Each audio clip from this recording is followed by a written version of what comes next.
Okay. Well, thank you, everyone who's joined this breakout session. As I mentioned in the main panelist session, we do have a few topics that we'd like to dig into a little further that we're currently working on in AMS, and just briefly give you that information and allow some time for some questions and answers at the end.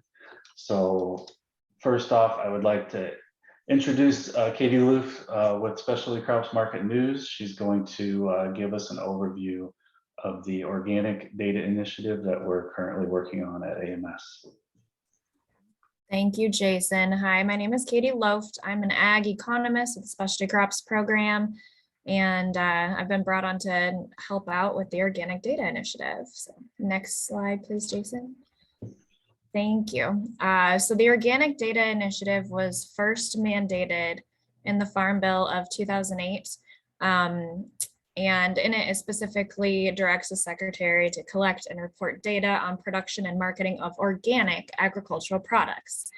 And specifically, this entails collecting and distributing comprehensive reporting of prices and conducting surveys and analysis and publishing reports and developing surveys and report statistical analysis all on organically produced agricultural products. Let's see. Oh, I can't see my whole slide. Can everyone see can you see the bottom? There should be, anyways, well, at the bottom of the slide, it should say that it was reauthorized in the 2014 and 2018 Farm Bills.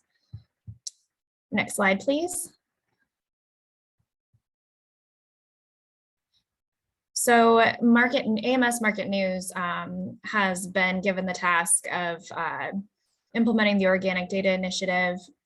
And Market News, in case people aren't aware, I'm sure most of you are, Market News provides unbiased price and volume information for both conventional and organic agricultural commodities, including a whole slew of items, including cotton, fruit, veggies.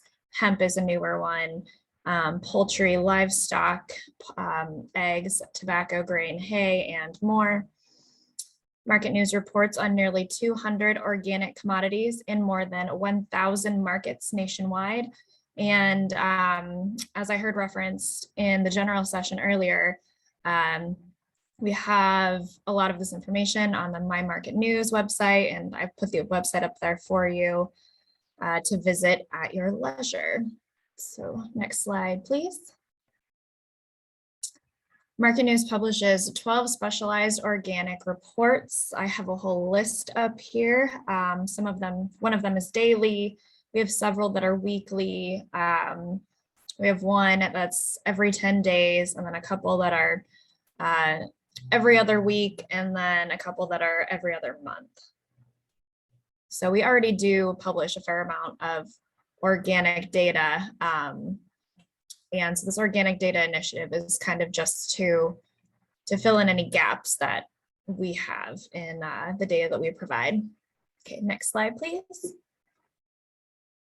So we have divided the Organic Data Initiative into 8 different goals or 8 different projects to accomplish the overall goal of shoring up organic data that we provide. And 2 of my colleagues that are actually in the session, John Gallagher and Patty Wilkie, they'll actually be speaking on a couple of these that we have included in our Organic Data Initiative plan. The first of them is to increase awareness of AMS Market News offerings. And to do this, we are attending and presenting at various industry meetings, conferences, and trade shows. We've already attended 4 so far this year, and including the Expo East out in Philadelphia, which is a massive trade show. And I'm actually currently at a trade show right now. So I will be heading out after my presentation concludes here. But so we are really pushing on that. The second goal is to identify areas for improvement. To do this, we are surveying stakeholders on the use of Market News data and any unmet needs or outstanding issues. We have contracts that we are putting in place with a couple of different vendors, including universities and extensions to help us understand what data we are lacking and how to improve those issues.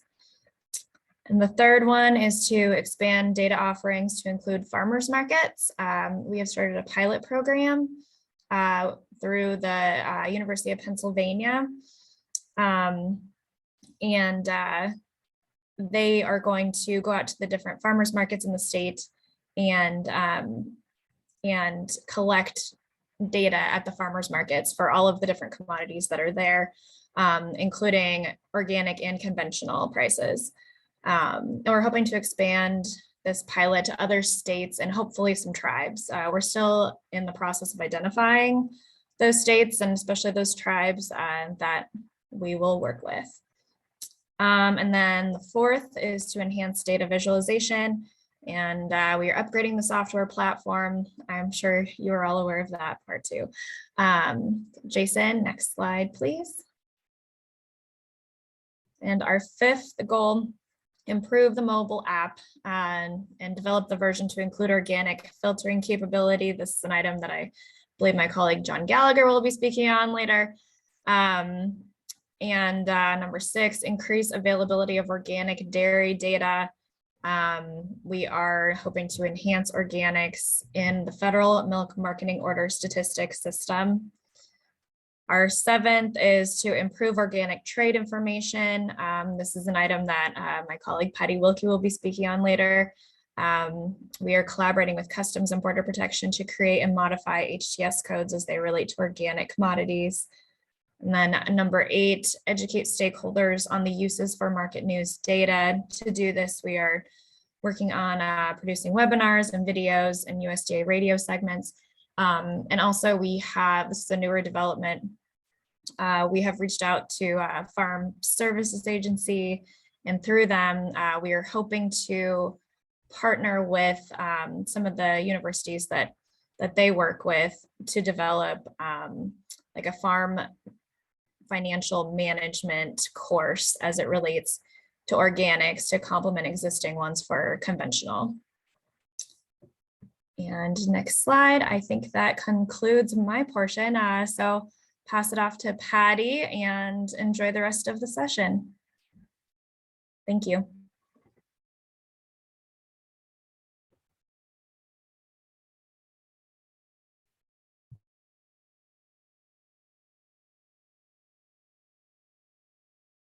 I think you're on mute, Patty.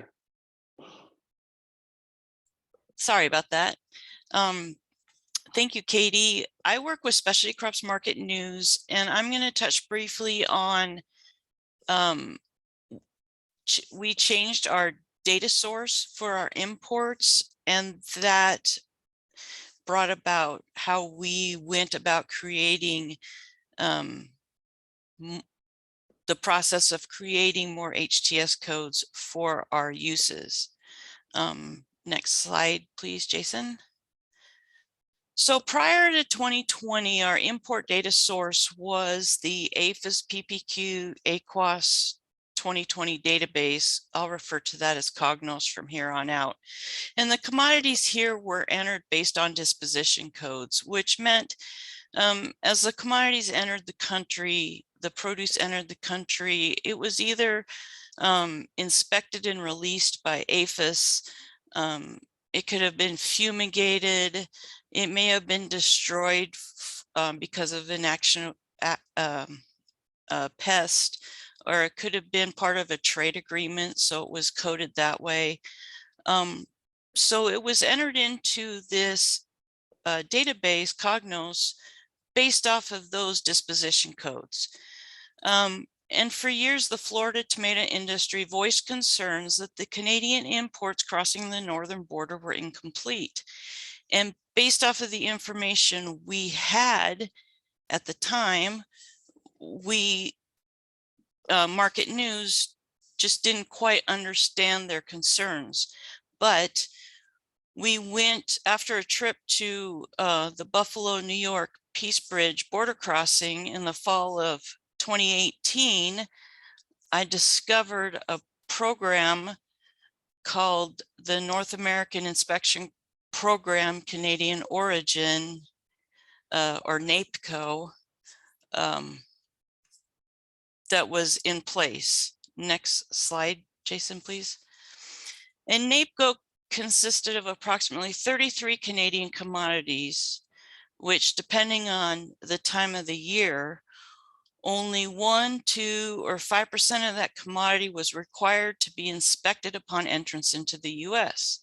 And it was those inspections that were then entered into the Cognos database. So not only were the Canadian tomato crossings incomplete, so were any of the 33 other commodities that were included in the NAPCO program. So the Florida tomato concerns were then valid. We understood what their concerns were. So we were faced with, you know, now what? What are we going to do? Next slide, please. A select group of specialty crops market news reporters had already been going through the lengthy, at the time, multi-year process of getting access to the automated commercial environment ACE database that is run by CBP and Department of Homeland Security. Next slide, please. And this database is a database which every manifest for every commodity, every item that enters the United States is filed. So everything from auto parts to zucchini that comes into this country is assigned a harmonized tariff schedule code, which determines what duty or tariff is assigned for that item. For entry into the US is assigned to that based off that HTS code. And that is what is filed, or that is what is entered into the ACE database the commodities are assigned by. Next slide, please. So we were able to then pull the commodities out of ACE based on the HTS codes. So we were able to get a more complete picture of the commodities entering the country based off of the HTS codes and not disposition codes. So starting January 1 of 2020, we began using ACE as the data source for imports crossing the northern border, US border. The first week in January, we saw an increase of 98% of Canadian onions that were reported than the prior week. Now I say reported, not entered, because Canadian onions must have been one of those 33 commodities because they went up 98%. January 1st, 2021, we began using ACE as the data source for all other imports with the exception of Nogales, where we use the custom import broker sheets. They had been using that system there for years before. Next slide, please, Jason. In some cases, not as much detail. There is not as much detail in using ACE, though, as compared to Cognos, because the HTS code was for one commodity group like squash or chili peppers, or they have categories for commodities that don't have HTS codes, like other fresh fruit not otherwise provided for. And that's where commodities like pomegranates or dragon fruit might be lumped into, because as you remember, every item that comes into this country has to have an HTS code assigned to it to have a tariff or duty assigned to it. So in order to address this, we have started to request the creation of additional HTS codes. Next slide, please, Jason.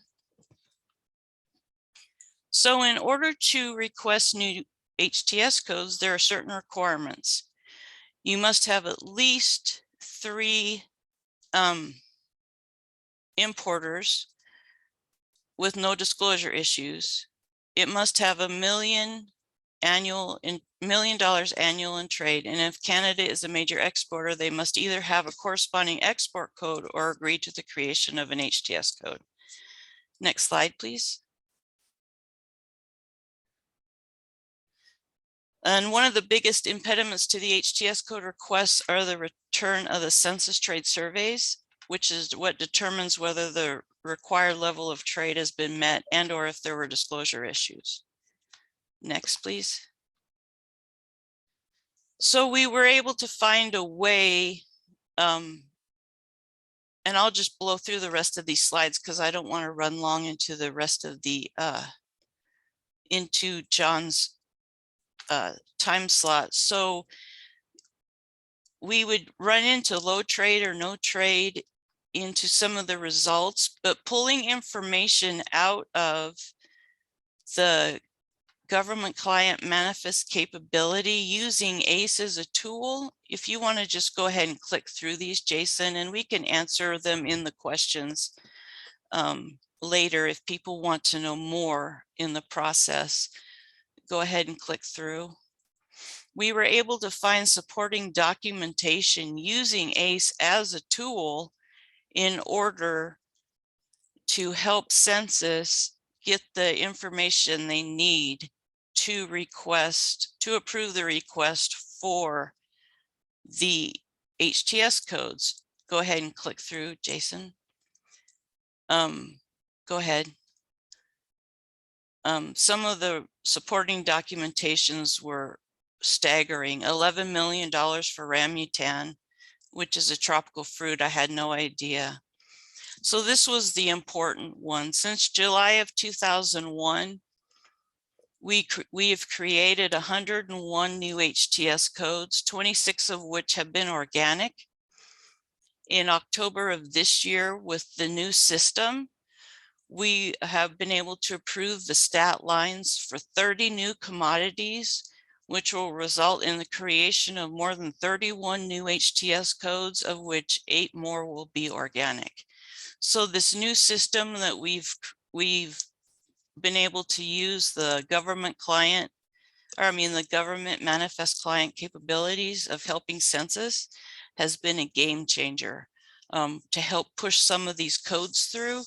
And we're working on more, including organic for the March submission. Next slide. And so I can answer more questions later in the question answer session on the process, which will leave John more time. Thank you, Patty. Hi, my name is John Gallagher. I'm the Deputy Director here in the Livestock, Poultry and Grain Market News in the DC office. And we're excited today to tell you a little bit about where we're headed on our rollout of contemporary solutions to share data. The Market News mobile app, we brought out the version 1 in February of this year. And in October, we upgraded it to version 2. To this date, we currently have about 8,000 downloads and about 150,000 report views since we rolled that out. So we plan on continuing to enhance this product over the coming months. So what we're going to do is just walk you through some of the screens and maybe give you a little more familiarity with how it works. So Jason, if you could, next slide, please. So this is offered both on the iOS and Android phones. You can download it currently right now. It is free and there is no registration. Next slide, please. So the app, when you first launch it, launches into a tutorial, which gives you a view of the screens that you can be offered. You can pass through that if you want to, but we're going to go through those screens right here. So the first screen you see when you open the app is it allows you to filter on what commodities you want to see. And you can change that at any time. So for this screen, we have all the cotton reports selected. Next screen.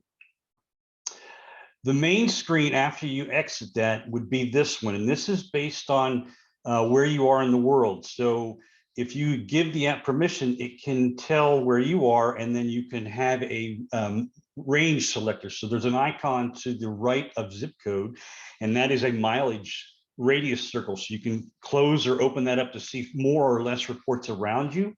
But that is by default how it works. You can also use the filter icon to the top right there. It looks like a little filter. and filter out what you do and don't want to see, but you will always show local reports, regional and national, around your location. Next screen, Jason.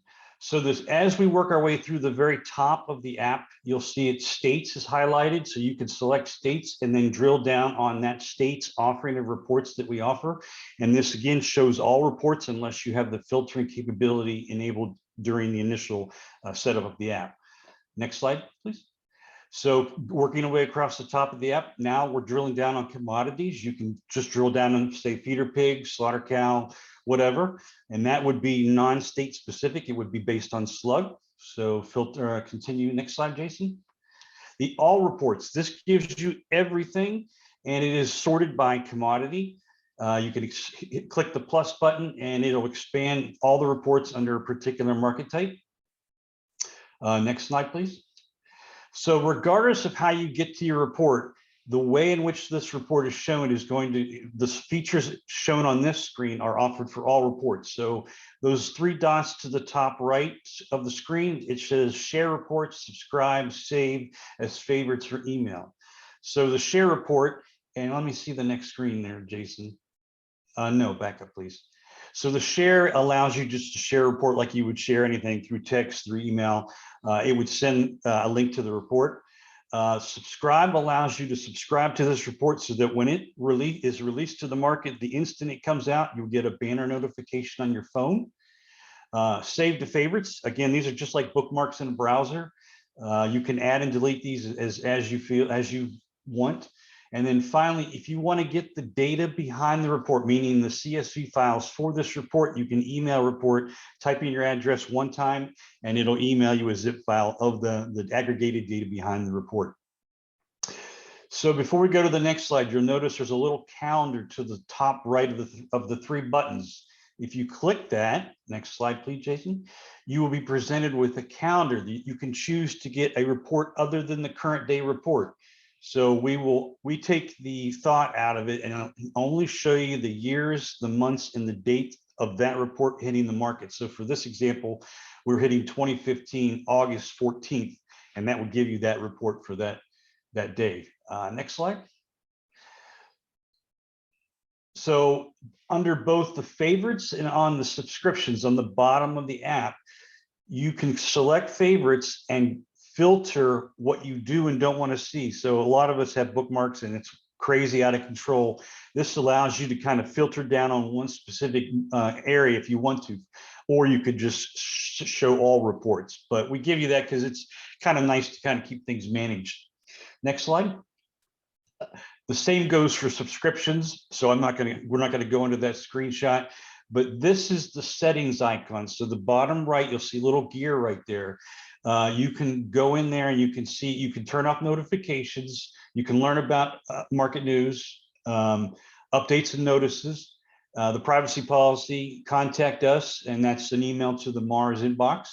And then you can get to the tutorials that were shown to you initially when you open the app for the first time. If you want to go back and refresh your memory, you can go there. And then questions and feedbacks. We always want to hear feedback, good or bad. Next slide, Jason. So version 3, like I told you, we brought version 1 out in February, version 2 was in October. Version 3, we're going to introduce an international section, and we're going to also have a new report icon. So if we bring a new report to market, it will sort to the top and it'll have a green icon to the right of it for a set amount of time. So we can make you aware of new reports being offered. And we're going to also consolidate the favorites and subscriptions into a new user profile. And most excitingly is we're going to offer an organic and a retail tab across the top. So we can help to drill down on just organic or retail. And then finally, we're going to make it easier so you can identify LMR reports more easily in the app. Right now, you have to kind of know the slug number and or the name of the report. We're going to separate those out. So all of these we think will be hopefully well embraced. We do intend to expand on this platform going forward because it is fed by the same APIs that we developed probably, 2 or 3 years ago. So we're excited to see where this goes. I appreciate your time. Back to you, Jason. Thank you, John, and thank you to Patty and Katie as well. as you can see, we have included the links to download the app in a couple different places on here. And we do have contact information for everyone that presented on the call. And that does end the presentation, but we do have some time for questions. I know there were several specific questions asked in the general session, so I didn't know if anybody had any additional questions here. And I don't see any in the question and answer box currently, but we do have some time available now if anybody has any specific questions, or you could always utilize the emails on this slide to follow up as well.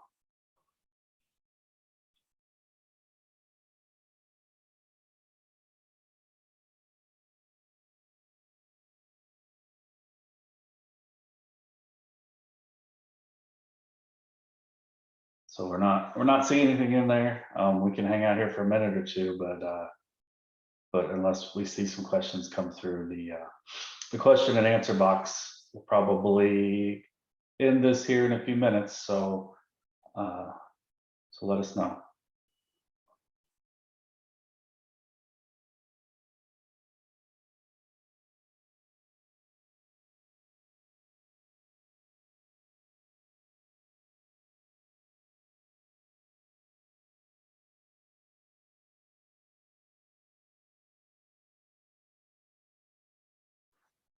So we'll probably take silence as an understanding that we just explained everything really well. But again, there are ways to submit questions through email or through the data users website, and we will be following up with all the questions that weren't answered in the general session as well. So please feel free to reach out to us at any time. We don't have to save these questions for the meetings. These emails are always monitored and answered anytime we get any requests or inquiries from our users. So we appreciate your time, but we did just have a question pop up. Do you think there could be other trade leakage considering what was found on the garden crops? I might let Patty take a stab at that just because she kind of understands that situation. But we try to eliminate that anywhere we are aware that it's possible. Did you have anything to add to that, Patty? Well, I'm not sure I don't know if I heard what the trade leakages was. Well, I'm assuming they're referring to just not having the HTS codes on there, but yeah, I don't know if Jeff, if you could clarify that a little bit or not.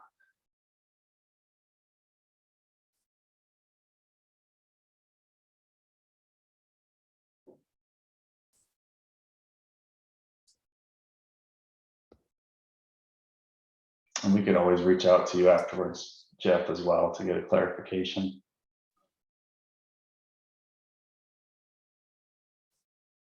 If he's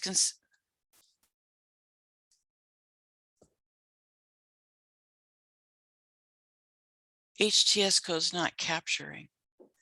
Oh, I believe that it was just because it was the different, it was the differences in the 33 commodities of the NAPCO program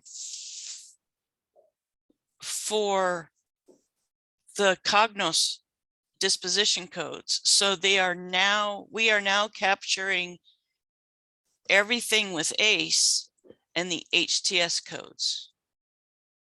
So it's 100% reporting. If it's being entered into ACE with an HTS code, we're pulling it out of ACE. And we've created codes that are being in the those large commodities. We've pulled out cilantro, you know, things that are hidden if there's enough to justify it. Right now, I don't have enough parsnips to do it. Parsnips are low on the totem pole, but some of the other things are being pulled out. There is a link on the Market News portal of the new HTS codes that have been created. All of the ones that have been created, it will be updated twice a year. They're updated in January and July of every year. Twice a year they're updated. I have an email distribution list that I will send out twice a year. You can email me your email, I'll add you to it. And there's various emails going around with different import broker associations. So you can be kept apprised of the new HTS codes to use, but we can definitely help keep you informed of the new codes. Thanks, Patty. I think there's another one here from Jason Carver asking if it only HTS only include imports, or do they also include export codes? There are separate codes. I think the export codes are called Schedule B export codes. I'm not working with those. I've not really ever looked at those. It's a different set because those are considered technically in Market News's purview as domestic shipments because we track them domestically. But there are Schedule B export codes, and those can also be found on the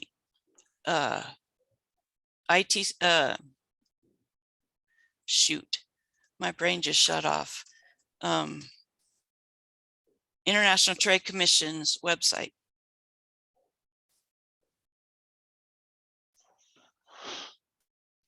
Okay. Thanks again, Patty. So I think hopefully that took care of all of Jeff's questions. I think it did, but did anyone else have any other questions they wanted to submit?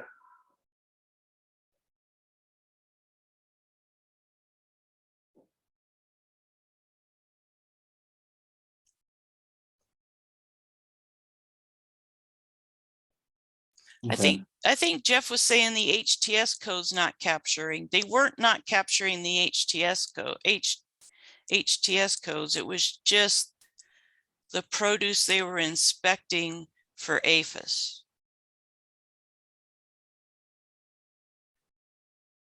It's two different programs. Okay. There's another question from James here where it says, is there an update on chicken API? Might need to get a little more specific for me. We are releasing the current chicken prices through the API and have been for a few weeks now. But I'm not sure which chicken report you're referring to.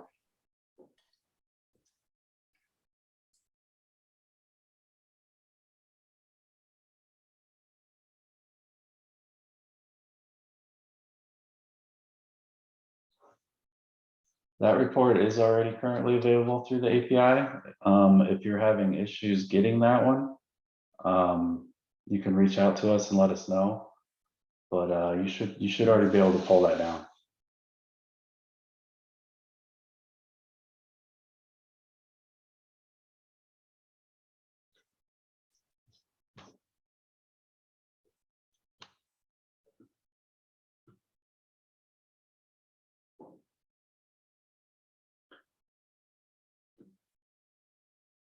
Okay, I'm not seeing any additional questions. So maybe we might end this early if nothing pops up here quick.